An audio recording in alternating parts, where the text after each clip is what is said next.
Bahtiar kaget melihat Verita berjalan sendirian di tengah jalan. Lalu di mana Ferit? Perasaannya mulai tidak enak, ditambah ada bercak darah di tubuh kuda itu. Pasti terjadi sesuatu dengan Ferit. Dia berteriak-teriak memanggil-manggil Ferit, tapi tetap saja tak ada sahutan. Akhirnya, Bahtiar menghubungi keluarga Sancakzade mengabarkan bahwa Ferit menghilang. Keluarga Sancakzade gempar.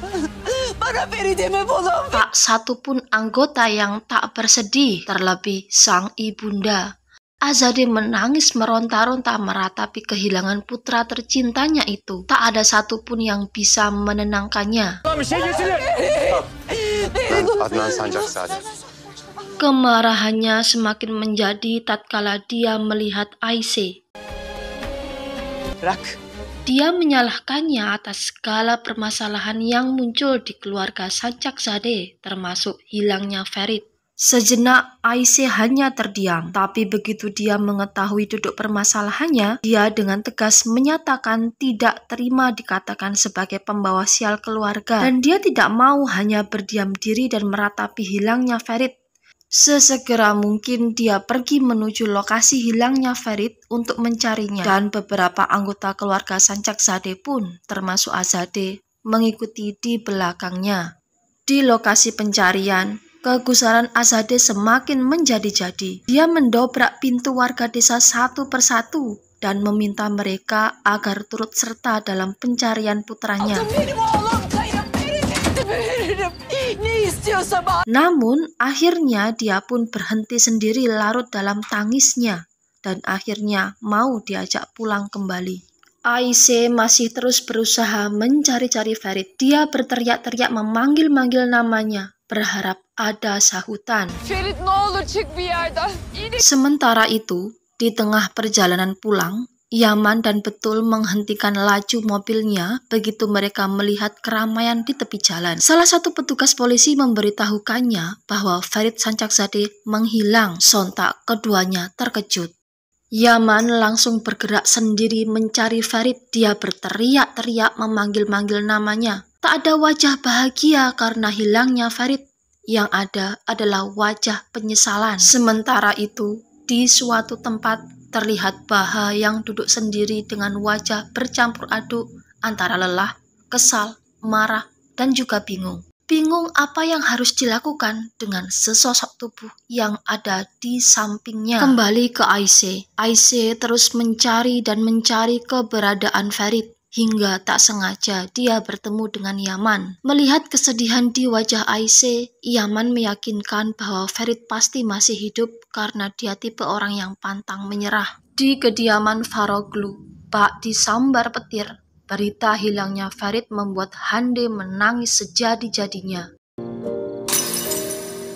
Hatinya berkata bahwa besar kemungkinan Baha terlibat dalam kejadian ini. Dia hubungi HP Baha, tapi tidak kunjung terhubung. Dia putus asa dan hanya bisa berharap semoga Ferit masih hidup. Tiba di kediaman Sancakzade, tak satu pun mau memberikan penjelasan pada Hande. Semua larut dalam kesedihannya masing-masing. Malahan, Sinan mengancamnya dengan sesuatu hal yang buruk apabila dia benar-benar terlibat dalam kejadian ini. Satu-satunya orang yang bisa menjadi tempat berbagi sedih hanyalah Yaman. Untuk sejenak, mereka teringat kenangan indah masa kecil mereka yang penuh dengan kehangatan dan kebersamaan. Sementara itu, Baha akhirnya memberikan minum pada Ferit yang tengah sekarat. Minuman ini sangat berarti bagi Ferit yang tengah di ujung maut. Sisi kemanusiaan Baha ternyata lebih kuat dari kemarahannya. Keesokan harinya, Aisyah bangun dengan penuh semangat. Dia bergegas ke dapur untuk memasak makanan favorit Ferit. Dia yakin bahwa memasak makanan favorit seseorang yang hilang sama dengan memanggilnya untuk pulang. Awalnya, dia ditentang oleh Azade, tapi karena keyakinannya yang kuat, Azade pun luluh, bahkan turut serta membantunya memasak. Baha akhirnya membawa Ferit ke desa untuk mencari pertolongan.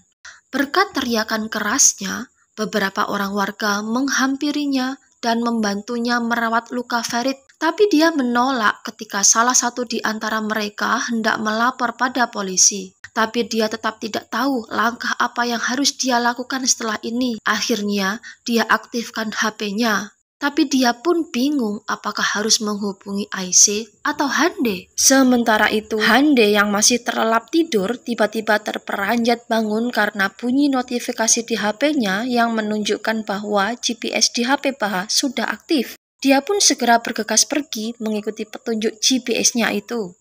Baha memutuskan untuk tidak menghubungi Aise ataupun Hande, dan secara tidak sengaja dia mendengarkan obrolan dua orang pemuda desa bahwa keluarga Sancakzade saat ini tengah mencari putranya, Ferit Sancakzade, dan bagi yang menemukannya akan diberikan hadiah apapun yang diminta. Baha berniat untuk mengambil hadiah keluarga Sancakzade itu dengan menyerahkan Ferit.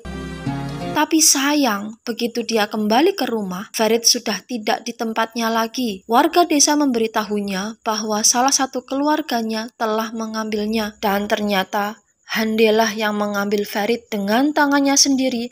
Dia bopong Ferit kembali ke istana Sancakzade. Melihat kepulangan Ferit, seluruh keluarga Sancakzade gembira tak terkira, terutama sang ibunda Azade. Mereka pun segera membawa Ferit beristirahat di kamarnya.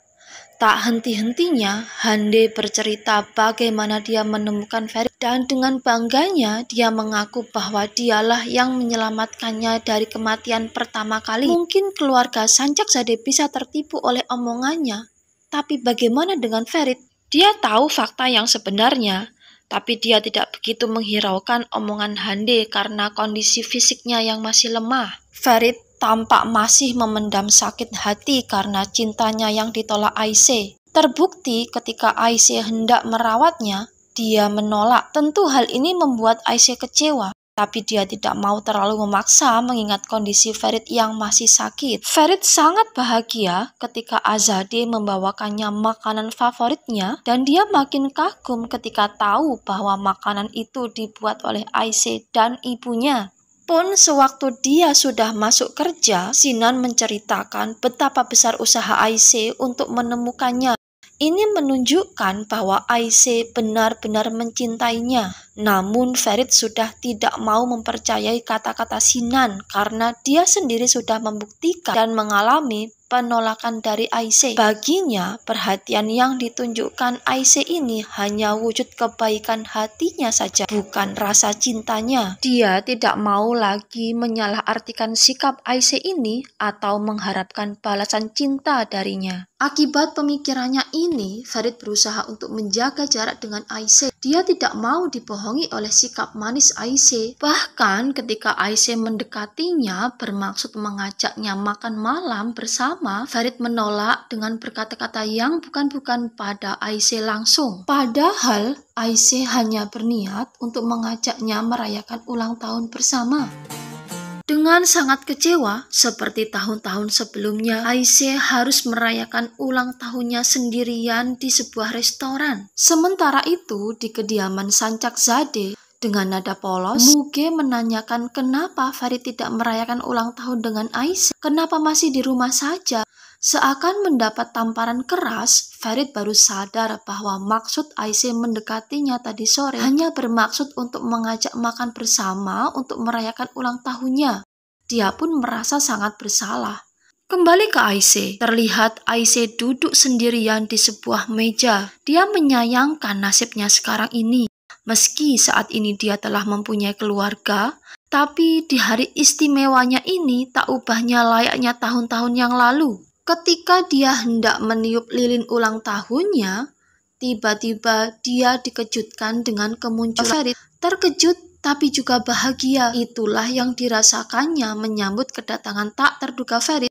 Kemunculan Ferit merupakan hadiah yang tak terhingga di ulang tahunnya tahun ini. Begitu juga bagi Ferit, kehadiran Aise memberikan warna tersendiri dalam kehidupannya. Setelah cukup puas merayakan pesta ulang tahun, Ferit dan Ayşe bergegas pulang. Geri gelince söylemen gereken. Dan ternyata ada satu lagi kejutan yang dipersiapkan Ferit untuk Ayşe. Di depan pintu restoran, Ferit sudah mempersiapkan sebuah mobil berikut dengan seorang sopir pribadi. Dan yang bikin Ayşe shock setengah mati, sopir itu ternyata adalah Baha. Lalu apa yang akan dilakukan oleh Ayşe? Saksikan terus kelanjutan drama Turki Cup ya Rasi hanya di channel Rani Muntasari. Dan jangan lupa subscribe, like, dan tinggalkan komen di bawah agar channel ini bisa terus berkembang. Terima kasih sudah menonton. Bye-bye.